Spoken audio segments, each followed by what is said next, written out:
Tottenham fans. As you all know, we are playing Bodo Glimt in the semi-finals of the Europa League. So I've done a little bit of research on them, went through all of their games in the Europa League, and some of the things I found out might interest you. For example, hot and cold, home and away. They are very clinical, but concede many chances.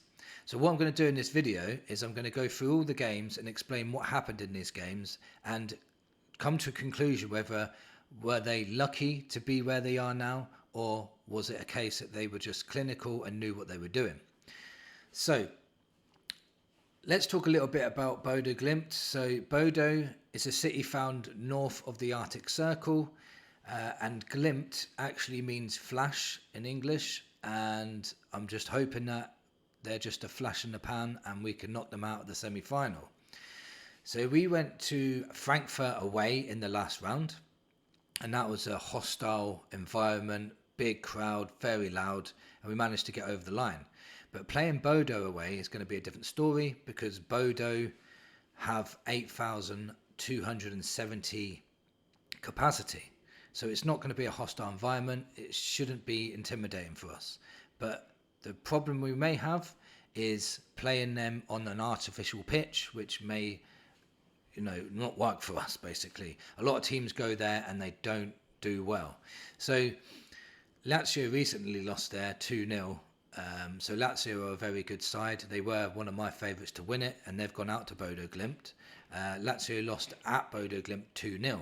But when Bodo Glimt went back to Lazio, so this is the hot and cold I'm talking about, Lazio won the first leg 2-0, but we have to keep in mind that Lazio had 33 shots on goal in that game, and they even went 3-0 up in extra time.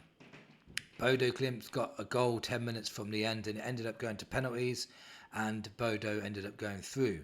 So in that game, was it luck that Lazio didn't put away their chances, or was it Bodo being clinical and being brave in the penalty shootout? So the round before that, so the last 16, Bodo played Olympiacos. And at home, they beat them 3-0, but the 3-0 doesn't tell the whole story. It's a very, very good result, don't get me wrong. But Olympiacos had doubled the shots at goal, 18-9, and missed a massive 4 big chances in that game. Bodo had 3 big chances and scored all 3 of them. So was that luck that your opposition didn't put away the chances, or was it clinical that they scored the 3 chances that they did get?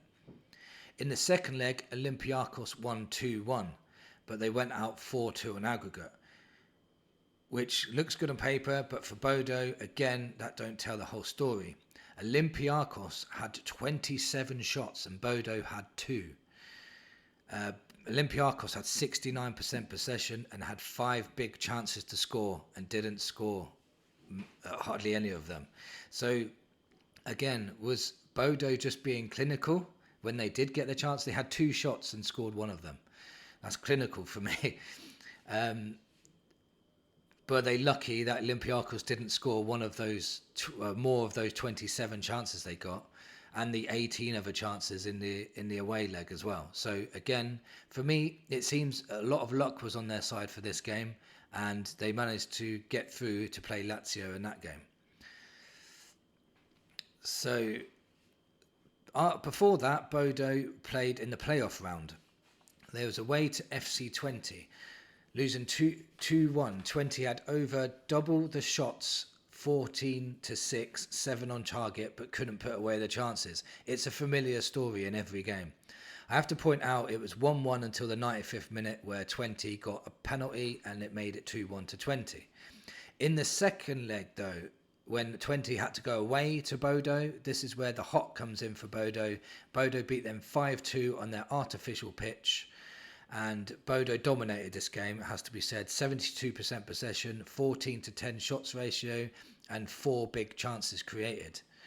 So again, hot and cold, home and away, but they do concede many, many chances. They played, let's look at the league phases now.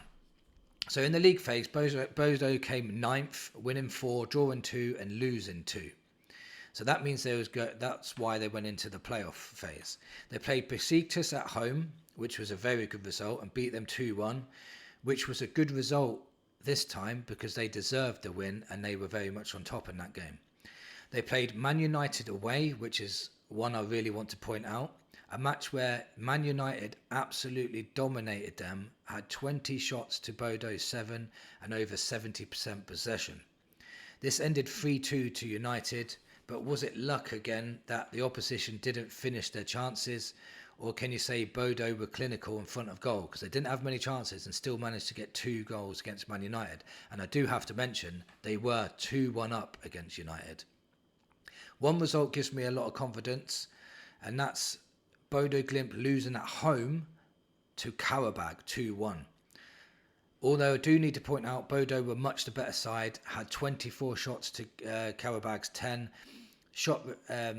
and they missed 4 big chances as well.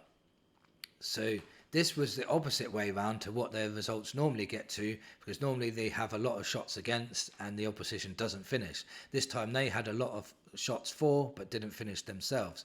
But they did lose to Karabag at home, which gives me a lot of hope. So, in conclusion to all this, Bodo are a very clinical team. They seem to be able to score against anyone, even with just a few chances. So for me, they are very clinical. They are much stronger at home than they are away. So here's the potential positive we can take from this. Bodo give away many chances, especially away. They don't normally have many chances themselves away either.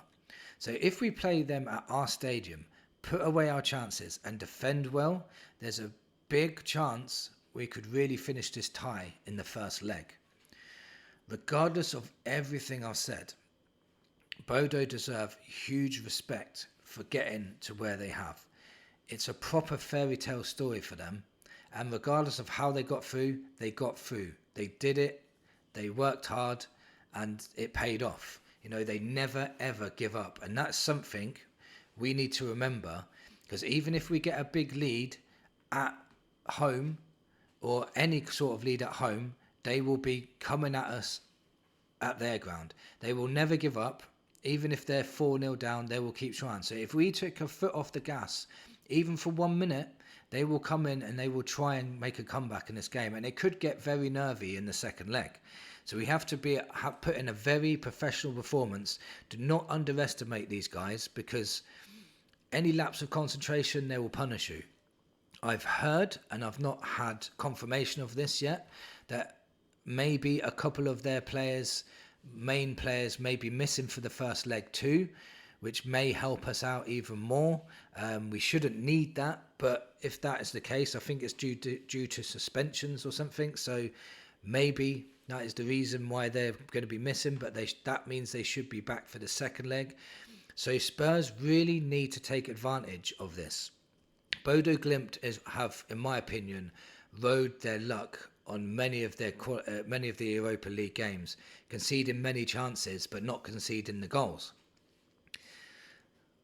So, and even in the last round, Lazio having 33 attempts on goal, winning 3-0 at one stage, and Bodo Glimt still managed to come back and get that goal back that they needed to take it to a penalty shootout. Like I say, they were 3-0 down and still did not give up, and they ended up going through. We cannot allow them to have a sniff. We cannot allow them to have any belief. Take their belief away in the first tie. Bodo will concede many chances. We need to be clinical at home.